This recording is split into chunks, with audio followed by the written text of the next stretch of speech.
The March 22nd special board meeting for the Board of Education is called to order. At this time, a motion will be in order to approve the agenda. Do you have a motion? This is Kay. I approve the agenda. Motion to approve the agenda. Shannon, I second. Hill, Yes. Kimball, Yes. Cadu Blackwood, Emerson, Yes. Jones, Yes. Nussbaum, Yes. Smith. Yes. Motion passes 6-0. Next, we will move to our only agenda item, which is the budget update. And so I will welcome Cindy Frick, I saw her, yeah, Cindy Frick, and Dr. Anthony Lewis. And Patrick Kelly.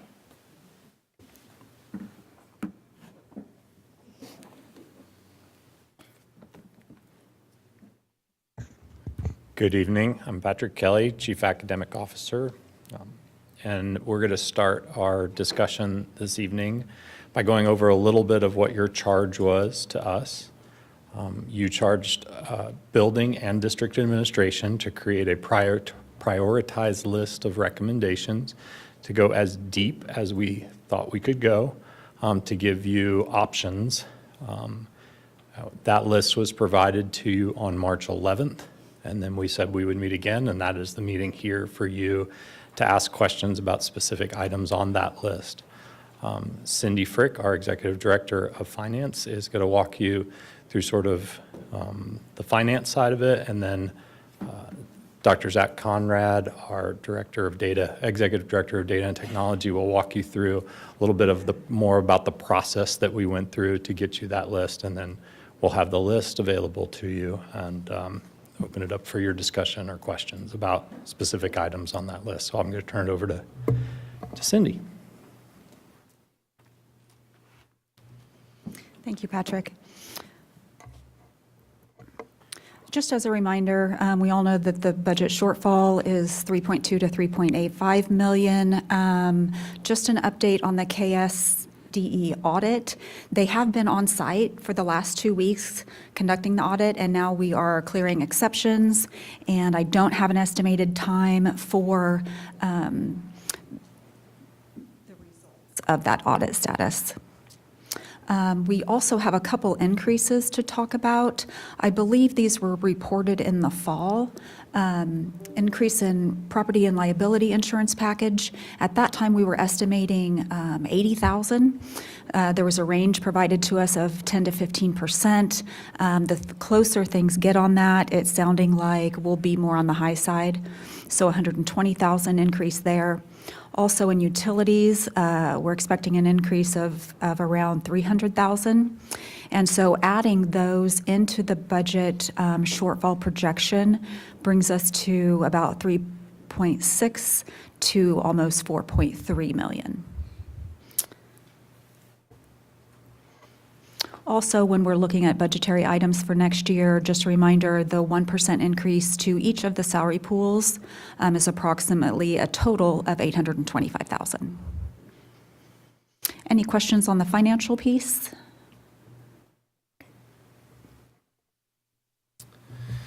Thank you, Cindy. Zachary Conrad, Executive Director, Data and Technology. As requested by the board at the last meeting, we put together an administrative work session to review the budget, and a couple of things that we looked at. We had all administrators come in, and we used the equity tool, and we also went through an activity to score impact. And we spent roughly 4 hours in here going through that work as administrators, as requested by the board. And we came out with a chart where we put cost and impact on a scatter plot. So at the bottom of this chart, on the x-axis, going from left to right, you're increasing in cost. So things that have a higher dollar amount. On the y-axis, going from bottom to top, you have an increase in impact to students.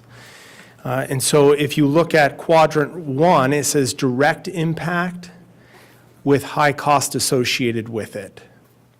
So those are things that ended up in the category that have what the administrators has sought or have thought that it is a direct impact to students, but it also comes with a high dollar amount.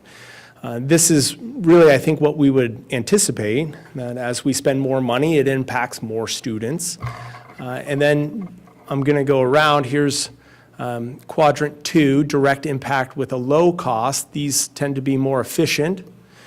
And so it does impact a lot of students, but it carries a lower cost with it, which is a good thing. Quadrant 3, you have the indirect impact and low cost. So we spend lower dollar amounts here, but it impacts fewer students. And then in quadrant 4, you have indirect impact and high cost. So these are things that have a high cost associated with them.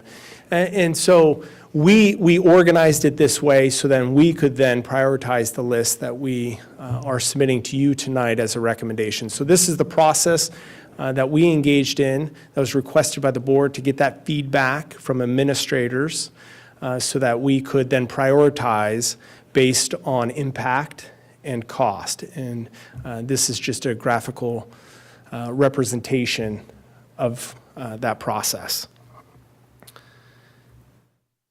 And so I will turn this back over to Patrick to walk through the recommendation that we're submitting to you this evening. So in your board packet, you received 2 documents. One is this document, which I'll try to make a little larger, which includes a prioritized list. The proposal identifier on this column is probably not as much of an interest to you. It is helpful to us to kind of keep track of all of these.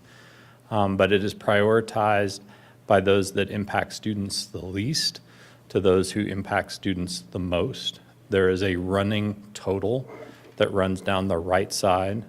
And then you'll notice that about, towards the bottom here at 3,659,000, it switches to yellow. That's to indicate that 3.85 million number that we've talked about in our discussions, in your discussions. You'll also find in your board packet things that we did not recommend. Thank you for your patience. These are items which, we really, as Cindy pointed out, we asked administrators, are there other things that we haven't thought of? Some of those, as we did the analysis of budget, they were actually done in another place. So I'll take item 43 up there. You'll see pause on all instructional subscriptions. Well, those are actually part of what we give to building budgets. So buildings may be doing an instructional subscription. We would be taking that money out twice. So we pulled some of those. And then there was others that, for reasons indicated on this sheet, that may have had, that for some reason administration, for those reasons, administration decided to not recommend those. We wanted to make sure you had all of those because one thing you did ask for was a list of things that you could then either add items to or pull off of through your discussions. With that, we'll turn it over to you all for your discussion. We have a large number of staff here ready to answer any questions if you have a specific question about an item that's on this list. And we'll go from there. Thank you, Patrick and team. So, and thank you for the work you all have put into this. Dr. Lewis, do you have any questions or comments before we have board discussion at all? No. None? Okay. All right, board. We'll turn it over for board discussion at this time. Any initial comments or feedback? Okay. So this is maybe a question for Patrick. One of the items on the list is the Avid restructuring, and I would just like to understand more about what that means. It's an area we've as a board, we've received a lot of input and feedback about, and so I just want to understand that better. Sure, I'm going to invite Leah Wisdom, our Director of Professional Development and Instruction. AVID is under her responsibility. She'll walk you through that one. Oh, wait, we didn't pull up that other one. That's I'll okay, go I can get it just for you. talk through it. Okay. Okay, so thank you for that question. Basically, the way I think it says reconfiguration, but what we're talking about is trying to cut that amount of money. And in order to do that out of the AVID budget that's allocated to us for district programming, we would be looking at really 4 significant places to realize that savings. One is professional learning. So we have a pretty large budget, or not pretty large, but a decent enough of a budget to be able to keep up with the training that our teachers need in order to implement AVID. But we would be reducing that and would have to be more creative about how to do that professional learning. There's also building budgets for each of the middle schools and both of the high schools. That money allows them funds to take students on their college field trips, to pay for parent engagement activities, teacher stipends when they're doing interviews, things like that. So those would be significantly reduced. There'll still be some there. So again, being thoughtful and mindful about how to do those pieces. We would reduce the amount of money that we spend on tutors. Tutoring is a part of the AVID programming. I will say we've actually had a lot of difficulty getting tutors and securing them, and so it was a place that was sort of an easier cut. And then as it relates to like FTE, the teachers that are teaching those classes, it's kind of a separate thing, and we would be working with principals as they're thinking about like lowering FTE. That's all part of their FTE. So we could be creative in thinking, how do we be more efficient with what we have? Because some of those numbers, even right now, it's like, okay, we could have fewer sections. So that's a place, regardless of what we do, it's still an efficiency, I think, that we could look at. So does that answer? The certified stipends, too. Say what? The certified stipends, did you mention that? Oh, yeah, thank you. So there's also, we have money set aside for certified stipends where we bring together like all of the site teams, the AVID site teams, just to support them in what does your data say? How should you respond to that? What type of professional learning? We would be cutting back on that as well. So that's where we bring teachers or site teams together after school. We obviously have to pay teachers for their time. So we'd be just being, again, creative about how to create the space for something like that because we wouldn't have the same funds. That is helpful because some of the feedback we've received has been along the lines of you're doing away with AVID altogether and just calling it restructuring. So it sounds like we would be making some substantial changes to the program, but not ending it. Right. So in those cuts, we really held to, we protected the money the amount of money we need to do, at least to keep our certification, to keep being able to utilize our AVID materials, and create the space for if there are changes in the budget moving forward, that we still have room to kind of bring some of those things back and, be thoughtful about how to do that. But we will have to be creative, and it will be different. Does AVID allow train the trainer, like for the professional development you have to do for the program? Sort of. So folks can be trained through AVID to do training with them, but then that allows them the capability to do it within their district. So we have 2 people in our district right now, and we're actually talking to our regional director about how can we get more on, and I have several of our AVID elective teachers who are interested. So it's kind of a referral, but if we can get them through that training, then they would have the ability to provide, it's not really a train the trainers, but it is the ability to provide large-scale trainings to our staff that would meet those requirements without having to do some of the other kinds of things. The other thing is AVID is offering virtual training now, which is a very different offering. It significantly, lessens the amount that we have to spend because folks don't have to go somewhere, things like that. Because in the past, it was sending all the staff to a multi-day conference, correct? Right. Okay. All right. That's really helpful. Thank you. Yeah. Kay, did you have a question? I know you. No? I'll yield to Andrew right now because my questions are a little bit more holistic. Okay. Since you're up there and talking about AVID specifically, just to clarify, it would be at the building level in terms of staffing and how the staffing efficiencies would occur, the decisions, is that correct? Yes. So Avid staffing is similar to other staffing, at least I'm making that assumption, so somebody can correct me if I'm wrong, but our buildings get a certain number of, FTE, and they look at that and then say, okay, we can offer this many sections of Avid because we have that available to us, right? So as they're thinking about that efficiency, what I think would be great is if we could sit down together and say, there's some efficiencies we could realize with the Avid FTE and how many sections we offer. So some of our schools have really small classes. It'd be great to even those out and, decrease the number of sections that we're offering, but increase the class size. Not beyond, anything undoable, but does that make sense? So it wouldn't be something we would say at the district level, you can only do this, but we would want to help administration at each building make those decisions from an efficiency perspective. You want to share your comments, Kay? Yeah, so I appreciate the list here. So this is probably the third time you guys have heard me say this. When I look at this list, it's really hard to understand some of the information that's on here. And so because we didn't have the detailed information, for example, cell phone audit, what does that mean? I was wondering if we could maybe just take this line by line and where we can talk about,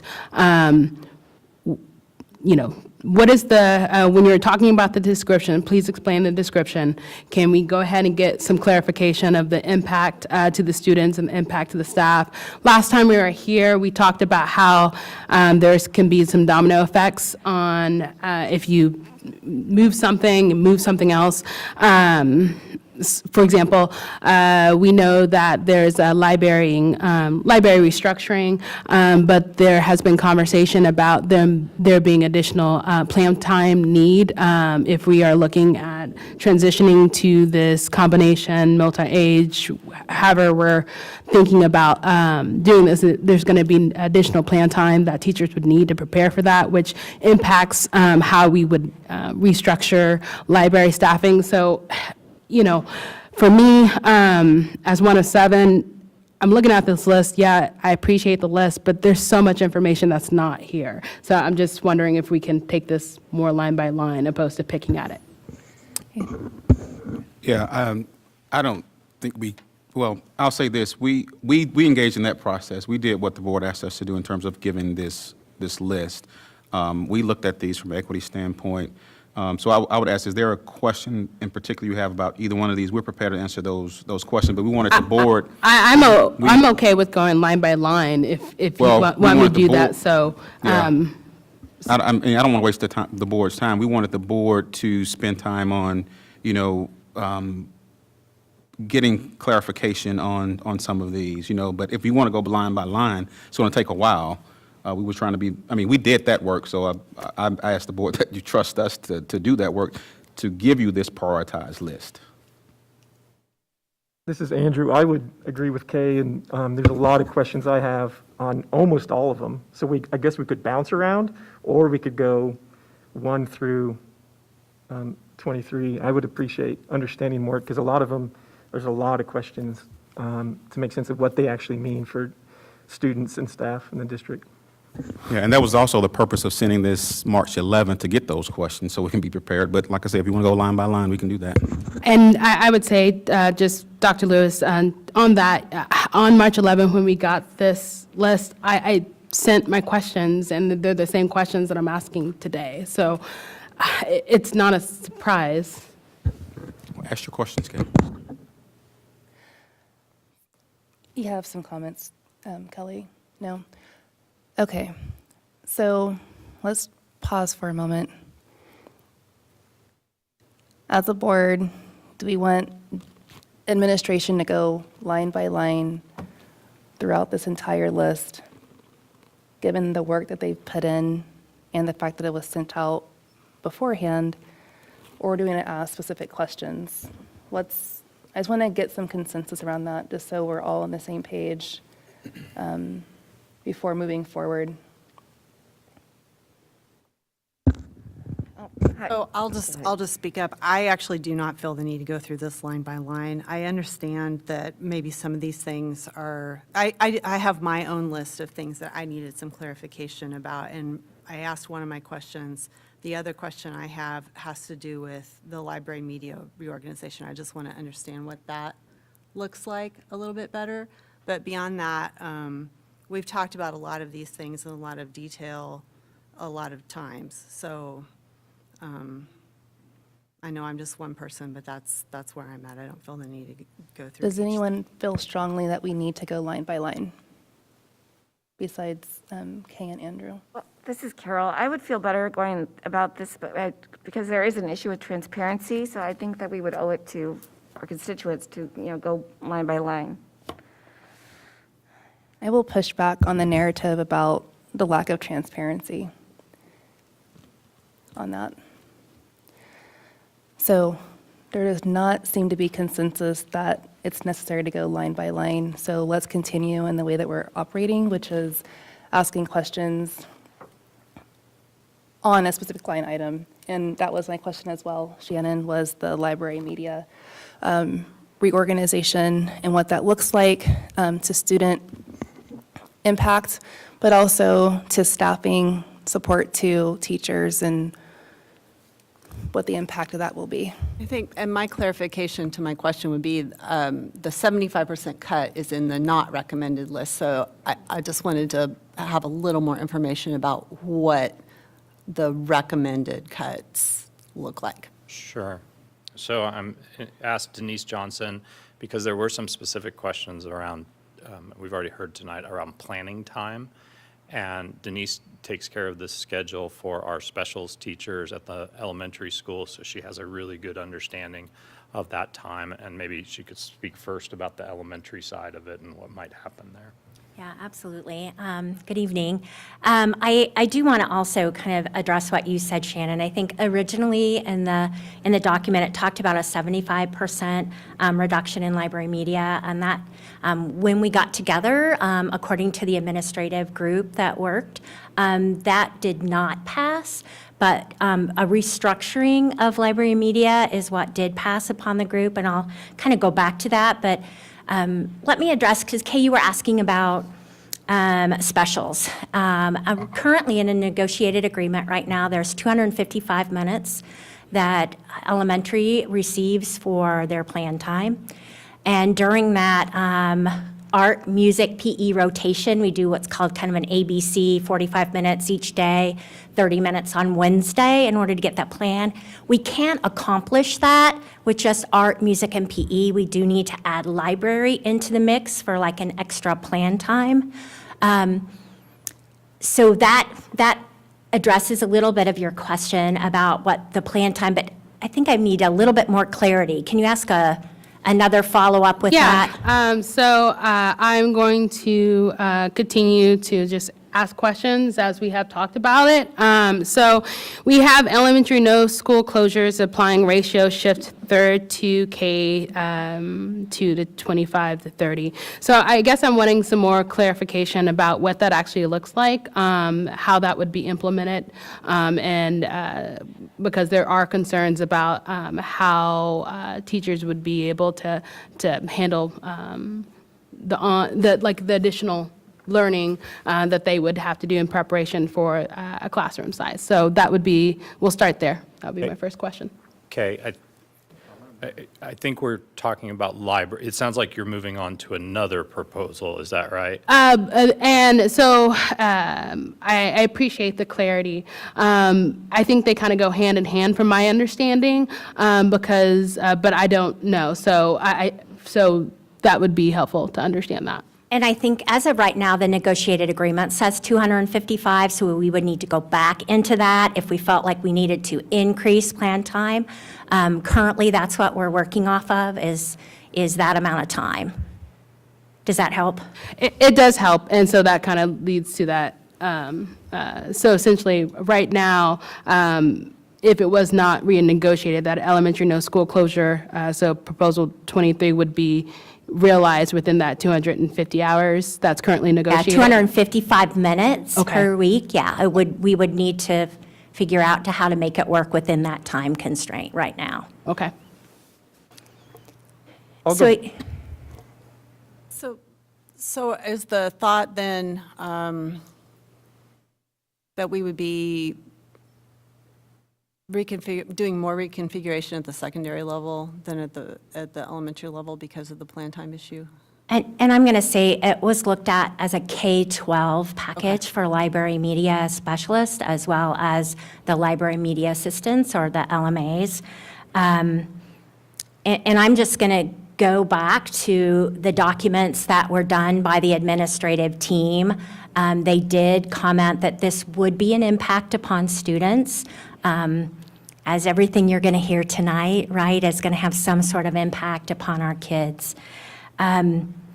But they did feel like there is some inconsistencies in the responsibilities that are happening at each one of the buildings within the libraries. So they thought that that could be something that we could look at, so hence the restructuring or re-looking at that. So that would be some of the work that we could go back in and look at, the responsibilities of an LMA or the responsibilities of a librarian. We do have one each at both of our high schools. All four middles have a librarian and a LMA. And then our middle schools have a variety. Everyone has a librarian. We do have one shared situation. And it's all over the place with FTEs in the elementary. There may be a 0.8 at one elementary and a 0.6 at another elementary. Some of them have LMAs. So we do have the team that looked at it, the administrative team, actually two administrative teams, as you listened to Zach explain, re-looked at all of that information and really felt that there were a lot of inconsistencies. Could we go back to that to be able to tighten things up a bit? Do we assign library media specialists by like one FTE per so many students, like we do with counselors or like we used to do with counselors? I don't think so, and I mean, not to my knowledge, and we don't do that typically. Like at the elementary specials, for example, we classify things in sections. So like a Langston Hughes might be a 20-section building, like 3 kindergartens, 3, and you add up the grade levels, right? And then based upon sections, I can say a 20-section building would be a full-time building. I'm needing a full-time PE teacher, a full-time art teacher, a full-time music teacher, and a full-time librarian in order to kind of balance things out. And the librarians at our elementaries do, like I said, provide the additional plan time. And they also have lots of other responsibilities within technology and then running the library.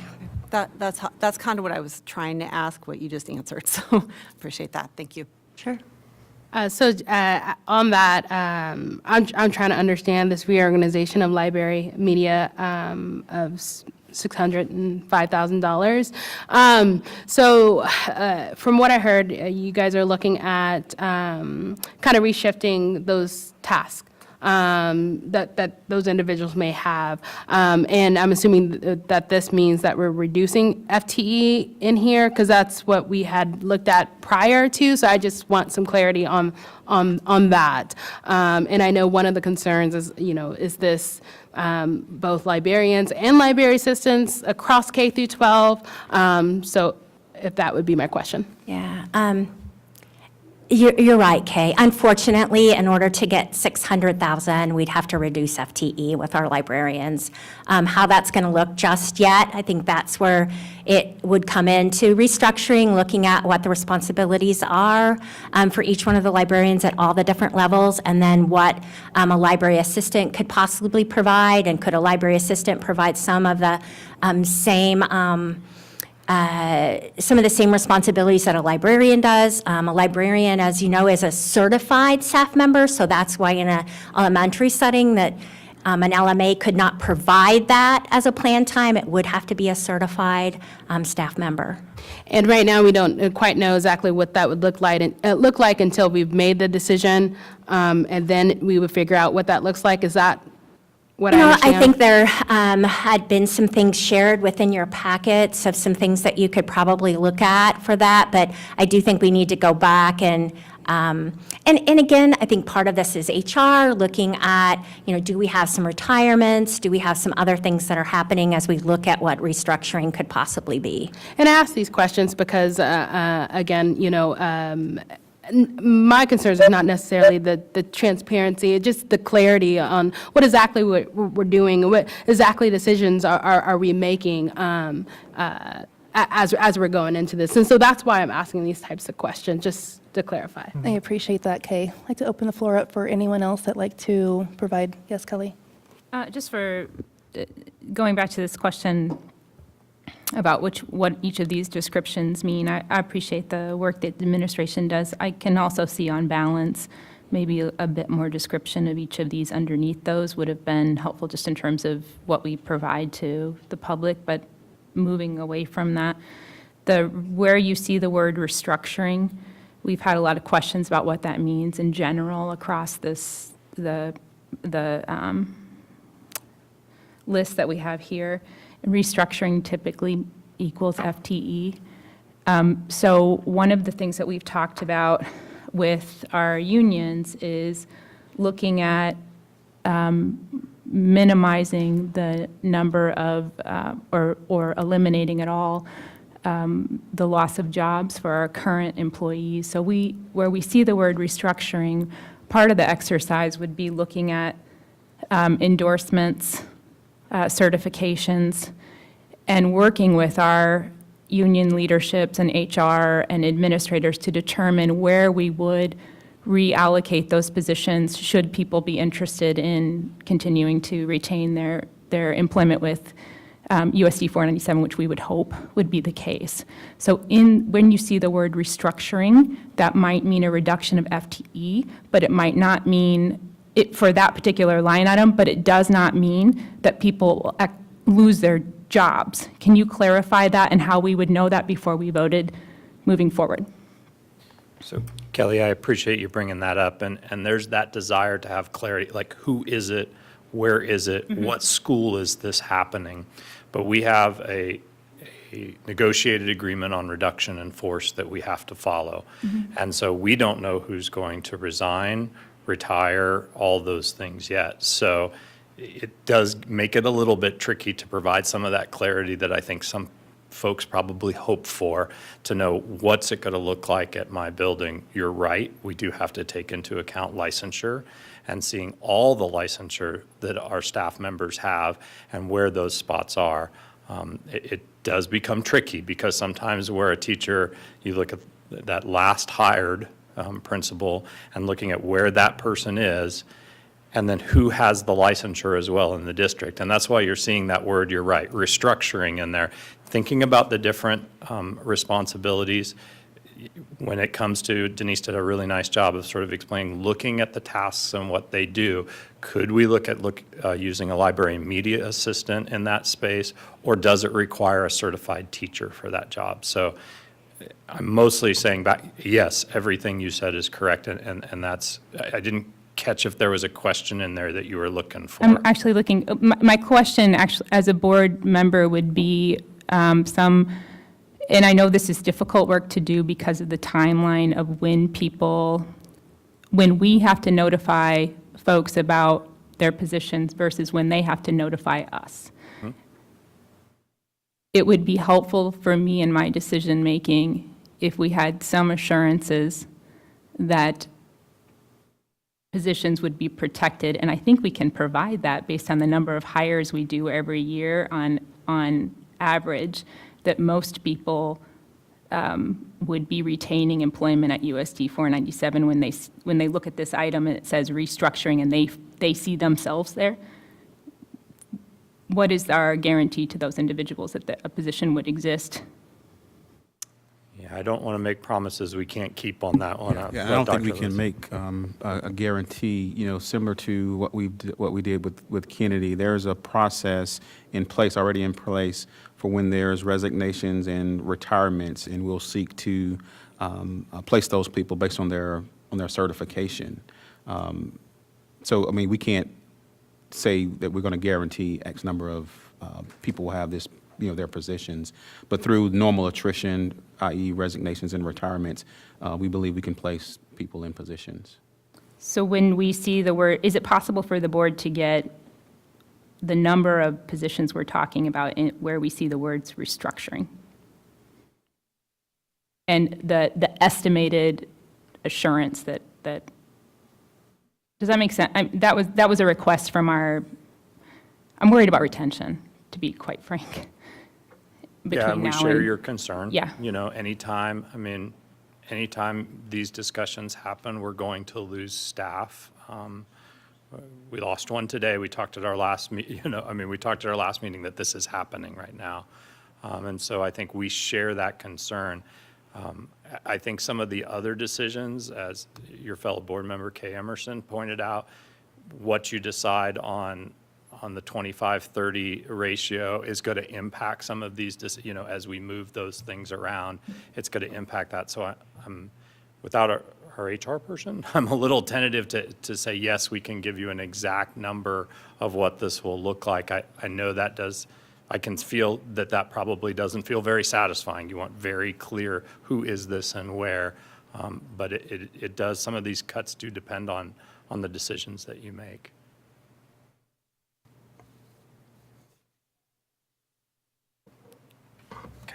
Thank you. Thank you. All right, any other questions or clarity needed? Yeah, go ahead. We've gotten in a lot of these items, we've gotten conversations from folks, but I want to highlight the girls' gymnastics, so maybe we can move on from that. So I understand we've had a discussion, we've heard the recommendations for why we would consider eliminating girls' gymnastics. So this is a smaller item based on our conversations tonight, so I ask you, maybe, would you like to have that conversation now or save it and stay on the bigger picture items? To make good use of our time, thinking bigger picture. Okay, so to folks that are listening, some of these items we will be discussing in more detail at a subsequent meeting, like The gymnastics. upcoming meeting. Yeah, I would think so. The question I have, and it influences, I guess, the questions we asked tonight is, do we know how we're going to vote on this next Monday? Is it going to be as a package? Is it going to be line by line? How are we going to vote on this in terms of next Monday?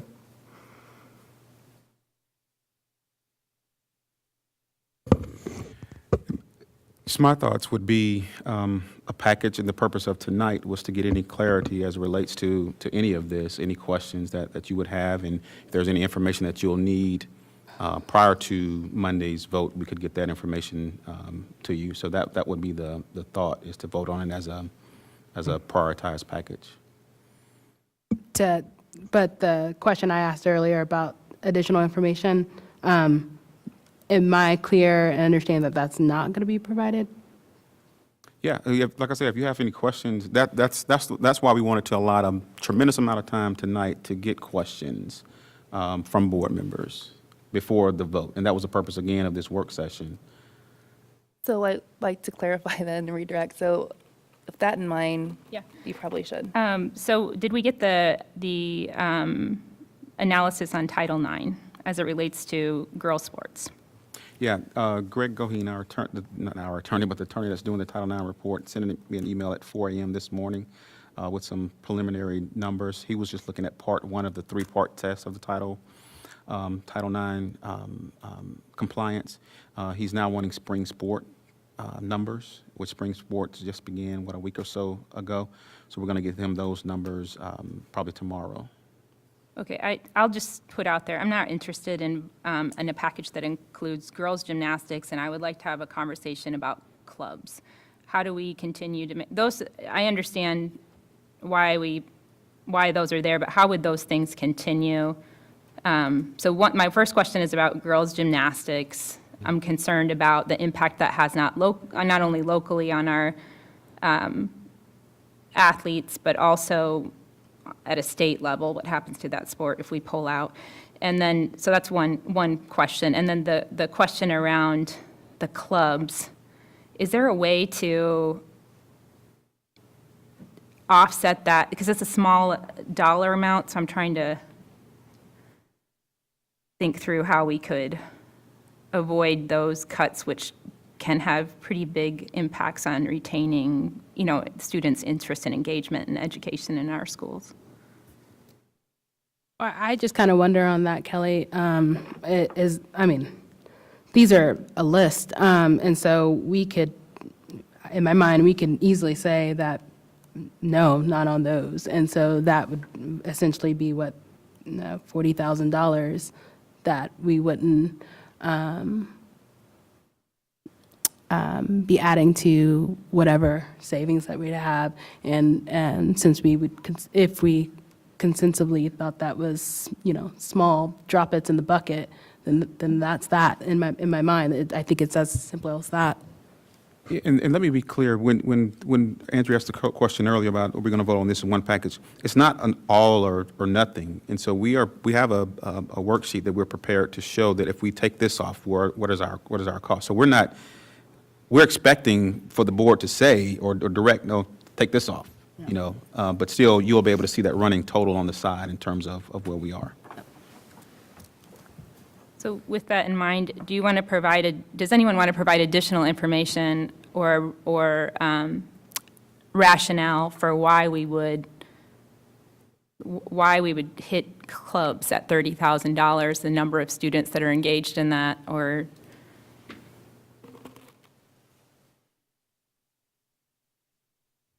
Good evening, Ron May, Director of HR and Safety.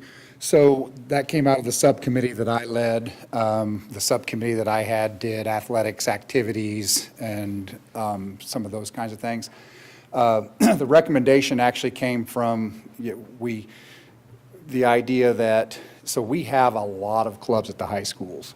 I believe 25 are sponsored. Is that, I'm trying to remember off the top of my head, I'm sorry, but we have a lot more clubs that exist than people are getting paid stipends for.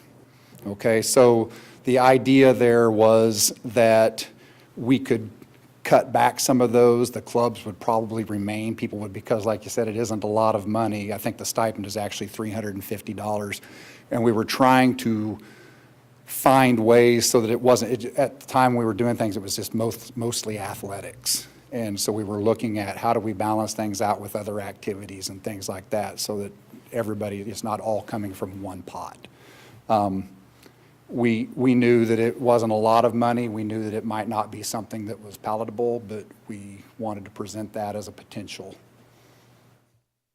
But cutting 5 at each high school would reduce it down from like 25 paid sponsorships to 20 paid sponsorships. But like I said, there's at both high schools, there's in the 30s and 40s as to how many clubs are actually participating. So those clubs, are those the ones that don't have a lot of attendance or they don't have a lot of participation? We didn't identify specifically which clubs necessarily. We just said we would reduce those stipends. That would probably be the way we would look at it. But, we also know there's some clubs that are very, very large and have a lot of groups, but then there's some very, very small ones as well. So Eric, I would like to, if you wouldn't mind, get direction from the board about whether we would like to retain those 2 items. That's what I was going to do. Thanks, Kelly. Yep. So is there consensus among the board that we want to avoid cutting clubs? We'll just do it individually, clubs and then gymnastics. Okay. Do you want to avoid cutting clubs and activities? This is Kay. I consent to that. Okay. My question I have, is that what you mean by that question? Do you mean taking number 13 off of this list? Is that what you mean? Yes. Okay, so yes, I would agree with that. Does anyone believe we should not take that off the list? So there's consensus that let's go ahead and remove clubs, activities, extracurricular reductions from here.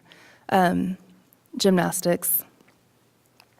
Yes. I have a question about the gymnastics line item, or at least a perspective to offer. I'm not willing to keep it on the list or put it on the list until we've received the results of the Title IX evaluation. But I'm wondering if that's going to take longer than the timeline we've laid out for making these budget cuts, which it sounds like he's not going to, if he's asking you for more data today, he's not going to have that done by Monday, is my sense. And so basically what he's trying to do is compare somewhat of a normal year, because the past 2 years were not normal years. Sure. Prior to the pandemic, we were in compliance. The numbers, it wasn't, in his words, were he didn't feel that those were a good representation, those 2 pandemic years. So that's why he's wanting the spring numbers so he can compare those 2. Okay. Okay. You have a comment, Andrew? Oh, I was just following up with earlier when you were going by it individually. I would like to take number 10, girls gymnastics, off the list. Okay. And as a reminder, gymnastics was originally on the list as cost avoidance for safety issues. So I just want to remind the board of that. Consensus among the board that we want to at least hold on that until we get the Title IX evaluation back? And then, I would highly recommend, Or not. I wouldn't want to make a decision until we had the results of that. That's just how I personally feel. Okay. I think I would be comfortable if the consensus could be around holding on that conversation until we have the evaluation. Dr. Lewis, do you, as part of that evaluation, when you get it, will you be able to tell from looking at the information he has shared? So maybe we are in compliance right now, but if we cut a particular sport, would that put us out of compliance? Will we be able to tell that from the work that he is doing? Yes, and he actually, on the year prior to the pandemic, he actually looked at it from a standpoint of if we did cut gymnastics, we'd still be in compliance. And the rule of thumb is to typically have, and for the public, what we look at is the percentage of each gender enrolled in activities or athletics, and compare that to the percentage of gender that enrolled in athletics and activities, and try not to go above 5%, a 5% variance. And that's, if you are in line, that's the part one, you meet the part one of the three-part test, okay. So I appreciate your perspective on that, Shannon, around the Title IX report. And then I'm just going to add, so that people know where board members are at as we're making these decisions. In general, I am not supportive of ending girls' gymnastics, even if we reduced it and it meant that we could still be compliant with Title IX. So is there consensus among the board, at least for right now, we're going to table or pause on gymnastics, at least until we get the full evaluation back from Title IX? Do we all agree? Yes, I agree. Okay. I'd like to hear more about number 6, special education staffing restructuring, more of like an unpacking or explanation of what that would look like, especially with the importance of special education in our district. Kevin Earl, Executive Director of Student Services and Special Education. I will tell you, with special education, we still have all the laws to follow, all the rules, and just because we eliminate things, things still have to happen. And so the positions are what we're what we're looking at is looking at district education. There's currently a position not filled, an administrative assistant position. What was the first one you said? I couldn't hear. There's gift education, and then there's currently a position that's not filled, a support position, typically supporting buildings and teachers. That position, the person in that position moved to a different position. We held on that position and did not fill it because we were trying to focus on filling openings in buildings first before we would fill other positions. So those 2 positions would equal 172,000? And looking at gifted, we restructured gifted education, looking at caseloads. Currently, some of the caseloads are smaller, and we just look at how we provide support for those services different. The services wouldn't change, but just how they're provided and who provides them would be different. Can you explain that, potentially explain that a little bit more? Because when you say that, So currently, when we look at caseloads for teachers, typically our special ed teachers have caseloads of approximately 17 to 25, depending on the level. In our gifted education, some of those caseloads are, because of some of our smaller schools, the caseloads may be 2. But what we've done is make sure teachers have not covered more than 2 buildings. And so that would maybe stretch some of our teachers to cover more buildings.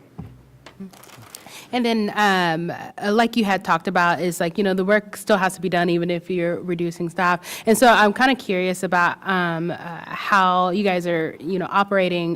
We talked a little bit about this before. And so kind of that long-term impact of not having that support. I was kind of curious to know a little bit more about what does that do to your team, your department? It stretches people. I mean, really, when we think about special education, things change. It's never consistent. So when we talk about restructuring and changes, things always change. We have approximately 2,500 IEPs that are written by our teachers at our buildings, and the needs of students change, and we have to provide those regardless. The law is pretty clear that budget is not an excuse not to provide something, so we would still need to provide those services. So we kind of look at what we have, where the needs are, and just kind of restructure and move things around. So we would be doing the same thing we're doing and trying to improve with less staff. Mm-hmm. Yeah, and I think also more specifically about how transitional services will be impacted for students who are getting ready to do that bridge from high school to life after high school. So, This would not impact the service. Okay. So the things we're talking about are gifted services, which be impacted, but how we provide those services. And then maybe the support that we've provided to some of that, but the services would not change, and we would still follow. They're in the IEPs, and we follow what the IEP says. Thank you. I actually have questions outside of athletics, but my brain compartmentalizes that way, and so they're separated. So I just want to go back to athletics. I apologize.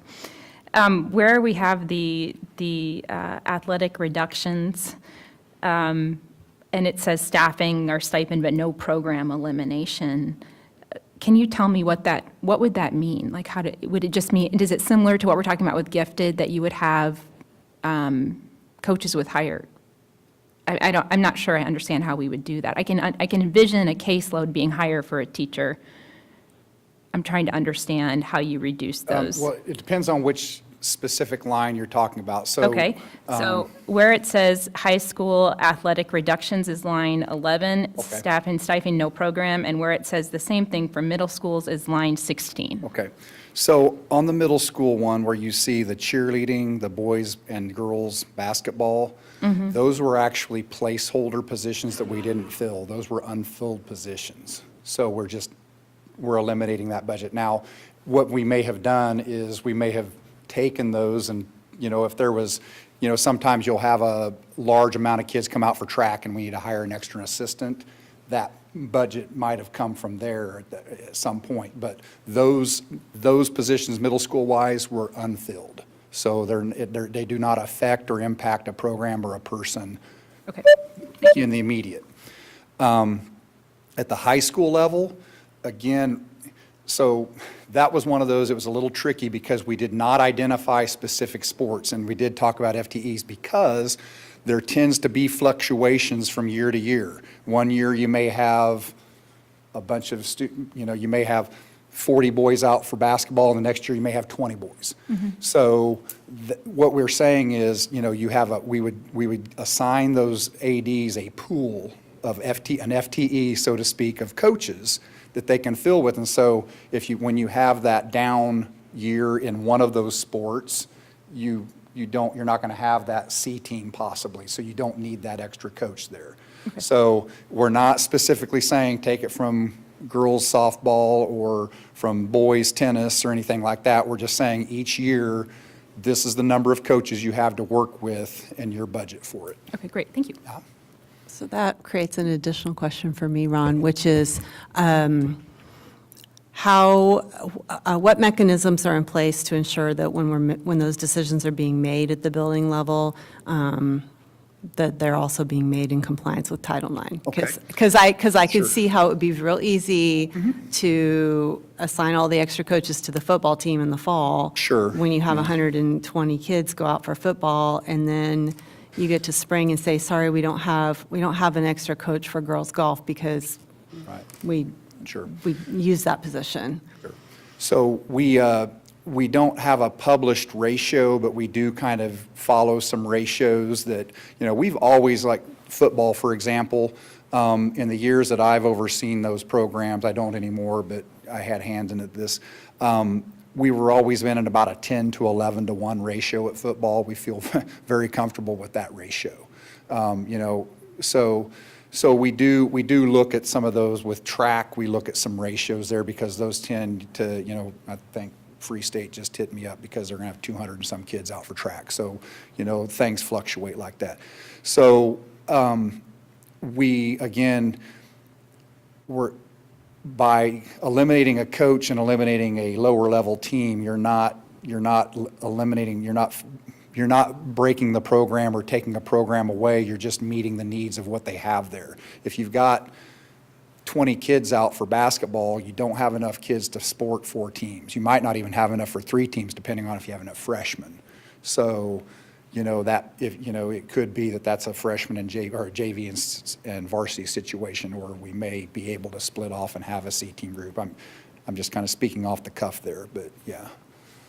Did that answer, Are those or- decisions that are mostly being made by the athletic directors at the building level, or will there be more involvement and coordination from the district level? Since we are gonna have some, this is gonna make it harder. Sure. So typically, at the beginning, that is at the building level, but any time that we do have those shortfalls or, hey, I need that, then we become involved. If it's something, if we're at a balance where it's, precarious, that we need to be very careful with our numbers, then I think that's something that we can certainly lend a little more oversight to or help with. Okay, thank you. Just to kind of clarify on that last point, so it sounds like there, in this next year, if that is something that we were doing, that there may be additional oversight and support to athletic directors in making those decisions, or it's going to be on a case-by-case? Well, I think first thing comes is we need to look at what that Title IX compliance, it's how close we are. I mean, if things are going well, then, I think we can keep letting the ADs work that. But if we do need to get together as a group, we can certainly talk about that. I can't answer that question because it's not I don't oversee those programs anymore, so it'd be something we'd have to talk about who would be the person that's going to have that oversight. Okay, but that sounds like that is after the title, that would be Yeah, we the would need to see. I conversation think- that would happen. Yeah, I think that would be the first thing to do, especially if we're out of compliance, and we certainly need to have, more oversight and make sure that we're making the proper adjustments in our programs, for sure. And if we're not out of compliance? Well, then I would say, if we're not out of compliance, I don't know. Okay. How about that? It is I fair. don't know. Okay. That's something that we'd have to have a larger discussion about, I'm sorry. It's all right, I appreciate it, thank you. Thank you. So I appreciate the detailed questions the board's asking administration. I appreciate your thoughtful responses. I'd like to pull the board up a little bit higher, just so, I know we're getting to the details right now, but I want us to look at this list, particularly the green items, because from what I understand, that's the number that will get us to the legal requirement of balancing our budget. So is there anything on this list, anything else, rather, on this list that we want to take a deeper look at to say, like, we don't want it on the list, or I just want to get some direction on that. Just for clarification, Dr. Lewis, line item 21, where it talks about elementary support and administrative reduction, is that potentially sharing administrators across buildings? Yes. Okay, thank you. Okay. Kelly, do you have some comments? Oh, that was one of my questions. The other question is, it appears that getting to line 21 no longer gets us to the needed reductions. Is that correct? So that isn't as deep as we need to Right. go, And- right? yeah. Okay. All right. So I have a question about the administration, sharing it at the elementary level. I know we tried that historically in the district, and we had challenges. That was before some of the tools that we have available to us now. But we know where we didn't have success there. So if we were going to try that again, how would we avoid the pitfalls we had before, where we saw pretty significant impacts on students, particularly since some of these buildings have children with relatively high needs based on socioeconomic status? So right now, this is a proposal where we looked at specific sizes of buildings and what that could potentially look like. We would have to wait to see how the numbers come back in the fall on what enrollment actually turns out to be, to really do some of those pairings, because I think there's going to be some pitfalls that we're going to have to, of course, historically look at, and as a team really come together on how we're going to solve that. But there might be some new ones, depending on how the location of the buildings work out. And so this is going to be an ongoing process to really explore it. I don't think that I have any solid answers for you right now, just because it's a tough one. So, Dr. Conrad, I think I just heard you say you would make a decision about whether or not we would cut an administrative position in September? No. Okay. We would have to look at how we structure that and what that actually looks like building-wise and how those combinations work. And so we looked at taking the buildings between 200 and 300 and the buildings less than 200 and what those combinations would look like. And so the estimate that you have in front of you for that does take into account that our current status, but what that is going to look like come fall, we'll have to adjust then. Just like what we do with class sizes and section counts currently. We make predictions and then we adjust as we go. So could that adjustment potentially be more along the lines of, in the spring, it looked like we would have maybe 60-40 time between the buildings, but maybe that changes because Right. you have more students at one building than another. There's just going to be show up. nuances that we're going to have to cross those bridges when we get there. Okay. It's just going to be the nature of the beast. Same what we do with staffing and class sizes and section counts. So I'm still on 21-2 then, because I think that's an important one. I'm thinking about custodians and the work they do. Can you walk me through what the potential reduction in custodian staff would be in 21? I could tell you it might look like a few things.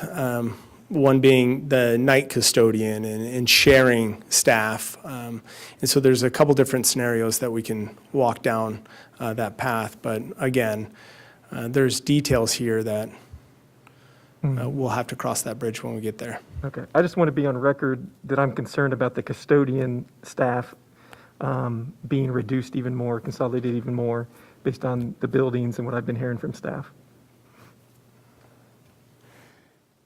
So the budget shortfall, and going back to the top of this presentation, it says the shortfall plus 22-23 school year increases totals $3.62 million to $4.27 million.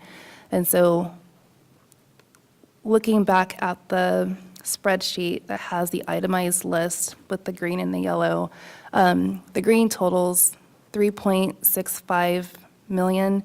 We have reduced that, or I guess added back, however you want to look at it, 40,000 because we took off activities and gymnastics for right now. So what does that mean? Do we need to be closer to the 4.27 million? Is that what the recommendation is? Okay. So in other words, we really would have to take all the way down through at least 22. Yeah. In order just to meet the legal obligation, and Yeah. then Yeah. adding 23 if we want flexibility for negotiations. So on that note, If someone can explain the adjusted ratio on line 22, we know that our virtual school serves students across the state of Kansas. So I'm kind of curious to know a little bit more about that.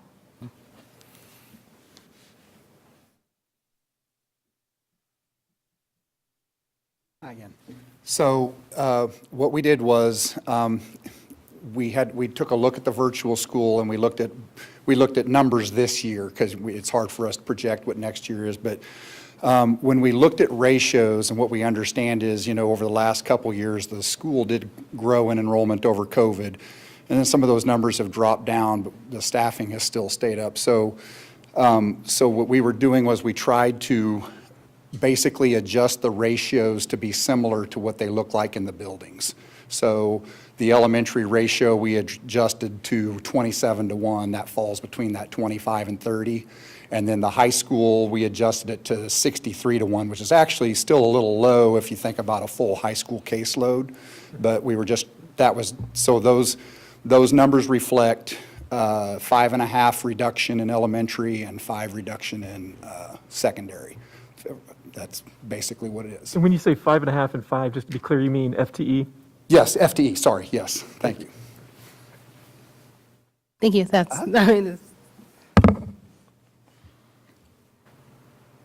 I have a question about line 23, which is a little bit below the bar, but I did want to ask in that, and also with it might apply at the virtual school, although I think that's a different,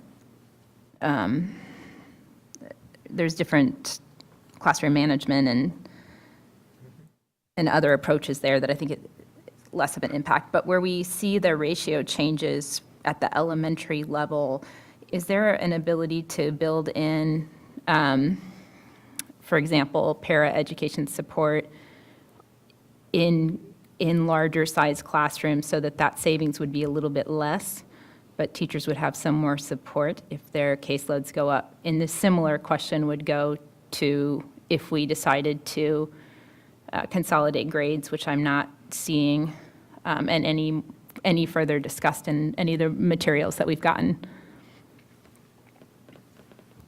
So I'm subbing in as an HR person here. I'm a little out of my zone. So I want to make sure I understand what you're asking, Kelly. You're asking if we increase the ratio so class sizes are larger, is there any idea of adding para support to offset that? Yes.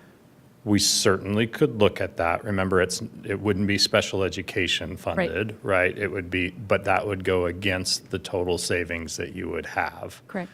So, I mean, we hadn't put together a proposal for that, but if that was something we could say, like we could set aside a certain amount of dollars for para support, but it would cut into your overall savings. Correct. I appreciate that. And I can see where that would be. I guess, and I imagine that there might be some title funding that could be used for additional supports in particular buildings if an administrator in that building identified need. Is that correct? Or no? So would there be flexibility to offset the impact on the increase in some of our buildings if a principal selected to do that with? Yeah, go ahead, Doctor. Just to clarify, when you say the increase in class sizes, are you referencing a class that may have maybe 18 to going to 24 kids in para support? Now might have a different, particularly in our smaller buildings where we've had those small, and I might be asking, if I'm asking this question wrong altogether, please let me know. I just wanted to clarify. Yes. So mainly looking at some of the smaller buildings that Yes. would normally have class sizes of maybe 18, now they may have 24. But Is there para support for those Correct, class because sizes? those class sizes might have children with higher needs, but do not qualify for special education resources, but having an impact on the entire classroom and the management of that particular classroom. Yeah, that would be a budget add. Okay. Because like Patrick said, it wouldn't be a special education para, it would be a instructional aid almost, Okay. instructional para. Thank you, and that's But- more of a management question. I was Yeah. wondering if it had been discussed or explored in terms of offsetting. Yeah, and then keep in mind, we may have some classes that may be around maybe 23, and they're going up to 26, or, some classes that already had 24. But I get what you're saying in terms of the smaller schools that have been used to smaller class sizes and now combining them. Yeah, thank you. I'll stay on 23. FTE-wise, Ron just answered kind of 22 in terms of an estimate of FTE. On 23, what are we looking at in terms of reduction of staff? So in the BPAC subcommittee, and all of this information is public online, in the January 19th board meeting, or I'm sorry, the BPAC meeting, Kathy has that document that outlined all of the class sizes, of course, projected, the FTE associated with it, and so you could see the complete information with tables in that presentation. I think it's on page 13 and 14. 15. 14, 15, so I it's have it right it's here. right So- around there. So it'd be 34 staff members, 34 FTE? Correct. And 10 of those are FTE through natural attrition, then the other 24 would be reduction based on class sizes changing.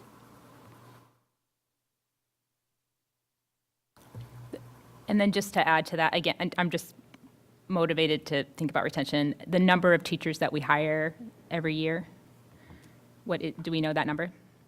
On average, I believe that it's around 100 or so. 10. I It's think it much was higher than 120 last 34. year. Yeah, Yes, around about 100, thank you. 110.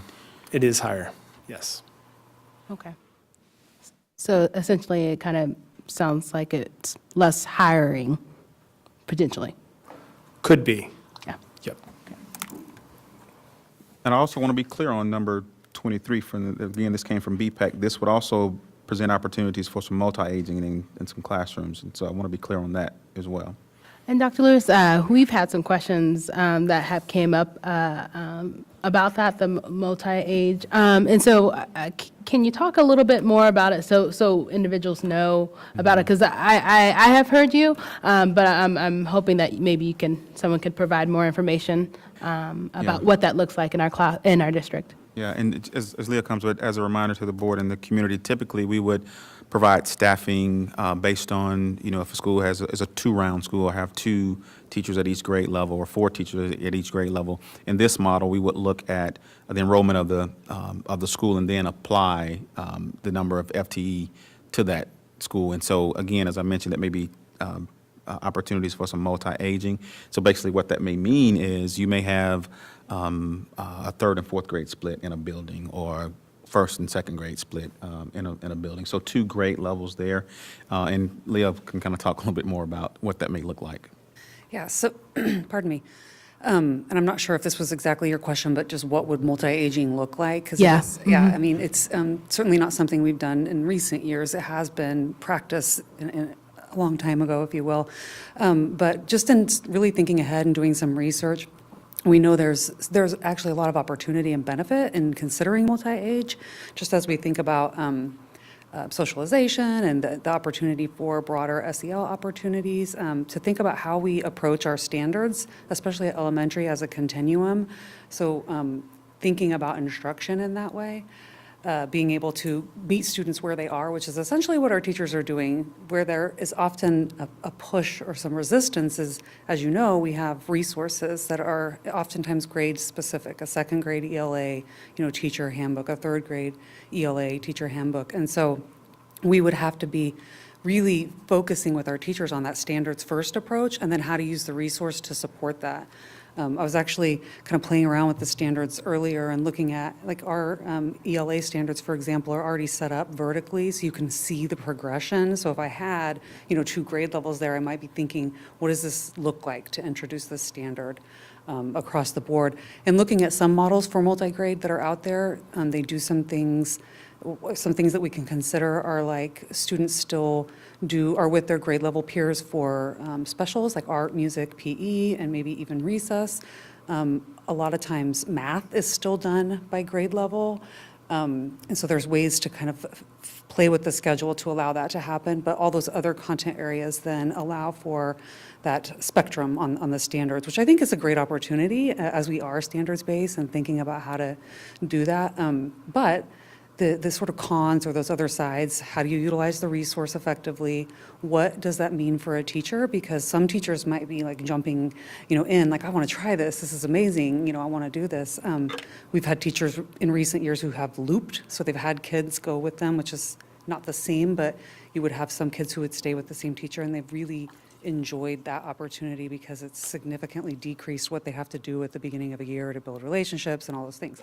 But you will have some teachers that might end up in a multi-grade who aren't comfortable or are more concerned about some of those things. So then we have to dig deep into what that instructional support looks like. How do we, access the learning coaches that we have and the other types of instructional supports, maybe even creating like a cohort so that they can support one another.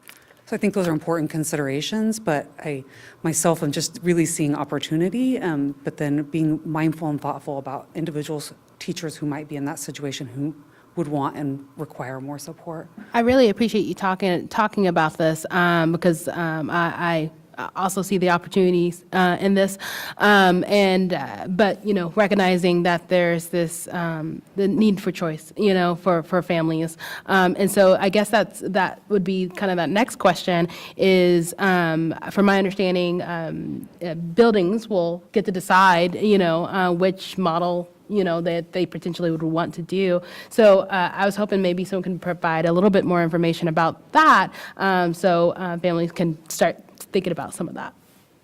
And so it will not be a school-wide multi-age building. So Right. depending on where the numbers allow themselves for, like I say, a first, second grade split or a fourth to fifth grade split. So that will be left up to the buildings in terms of where that can happen. That makes sense. I think, again, where there are some opportunities is that if I have a third and fourth grade split and a regular true third grade class, and I have little Johnny in this regular third grade class, he's actually performing on fourth grade, I may want to put him in that third and fourth grade split. Now, I will say that it will be a tremendous amount of work from a curriculum standpoint, because what I want our educators to know is that they will not be responsible for teaching all of the third grade standards, use all the third grade resources, and then go use all of the fourth. So there's going to be some work that our curriculum team will need to do in terms of scaffolding those standards and maybe identifying those standards that kind of dovetail with each other, and then how to effectively use those resources that we have. And then going back to what Leah says, since we're already standards-based, this allows us to continue to focus on the standards, but in addition, continue to focus on we're teaching kids and not resources. I really appreciate that. It's amazing listening to you guys talk about it. So, thanks.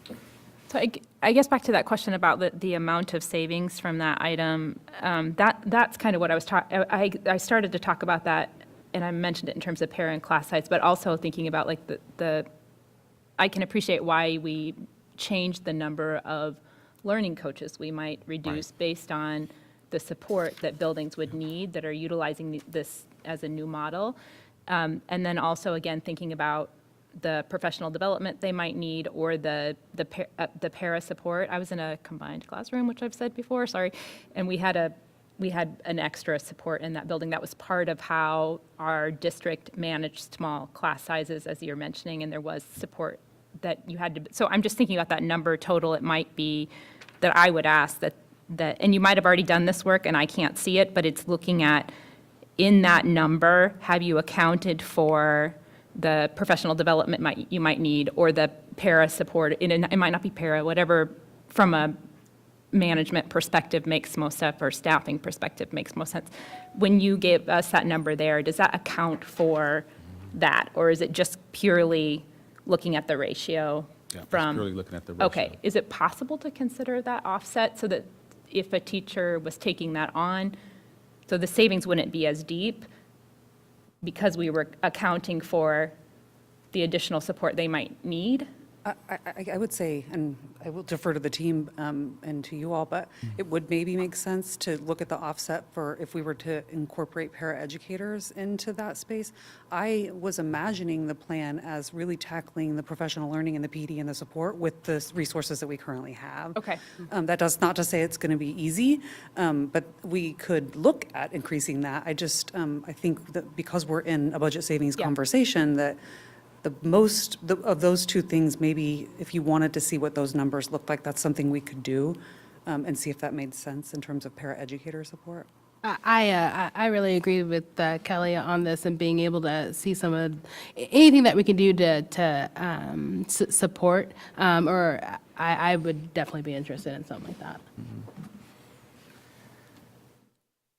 So if I can just add to that, the way we do a lot of our professional development is a zero-based system. We ask building principals what they're needing.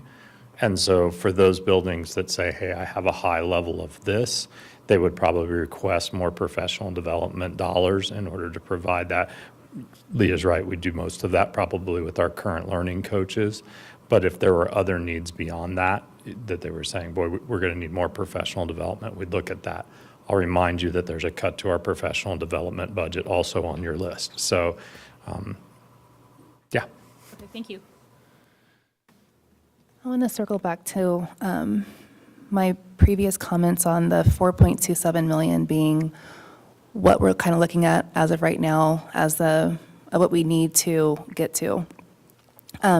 So on the spreadsheet that has the yellow and the green, the last number on this itemized list is 6.45 million. The board previously, I think, maybe have thrown out a number of 7 million. Is this 6.45 million a more exact number, whereas the 7 million was more of an estimate? Or do we need to look at deeper cuts?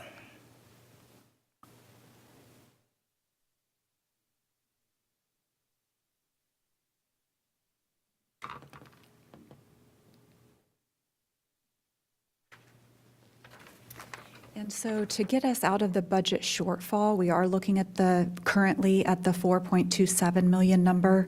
I think the balance of whatever you want the cuts to be would depend on what you would want if you're doing raises for 22, 23. So I don't have an exact answer for that. It would be more what the board is interested in trying to do. And then we would use that $825,000 number for every 1%, and that would get us real close to the number. Does that make sense? Yes. Okay. Thank you. So I guess I had this might be a Patrick Kelly question, who's kind of pretending to be our HR this evening. So you had notated that when it comes to, it'd be good to have like a number that we could be working within when we're thinking about professional development or teacher support in the classroom. And so I'm kind of curious, for example, what does $50,000 buy, or what does $75,000 buy? So if we're talking about numbers, I'm kind of curious if anyone has any ideals on that. You're speaking specifically professional development? Professional development, teacher support, so some sort of combination. So per our negotiated agreement, we pay $21 per hour for professional development. That's the professional development rate. So it just depends on how much time would be there. It also depends on whether this is training that is being provided by an outside provider, so we would need to pay a fee for that, or if there were materials involved. It's a little, I appreciate the question. It's a little tricky to say, like, what does $50,000 buy you? It's like going to Home Depot and saying, Yeah, what does I know. $50,000 buy you at Home Depot? It depends what you buy. So I hope that's helpful. Yeah.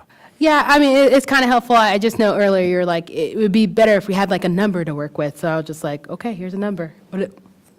Yeah, So- our recommendation in there is, we made a recommendation for a cut to professional development that we thought we could still provide for the other recommendations that we gave you on the list. Like, all those 23 items were all considered as a whole in considering what we gave you. If we thought we couldn't do it, we would have changed that number. Does that make some sense? It does make sense, but we still need that configuration if we were going to be adding like teacher assistants or Yeah. paras onto. So that's kind of what I was getting at more. And I'll say, if there's any, again, as I think to Kelly's question, these are just looking at the ratios and looking at FTEs. Once we put this into action, we will probably come back to the board and say, look, we need X number of staff, we need additional funds for PD, so there may be some supplemental ask after we get approval and begin to put this into action, if that makes Okay. sense. That does make sense. Question? No, I was just going to offer the reflection that based on what Dr. Lewis just said and what I've been sitting here thinking about, I am pretty comfortable going with, minus the two things we've talked about, I'm pretty comfortable going forward with considering this as the package on Monday. I appreciate all the points that my fellow board members have raised about areas where some of these changes are going to require additional support to our staff to support them through those changes. But on the flip side of that, the board has taken some things off the table that have really ended up directing staff to go in this direction. And I want to put us in a position going into our negotiations conversations to have approved a list of cuts that maximizes, that meets our legal obligations and maximizes what we think we can do realistically in that conversation for staff. So I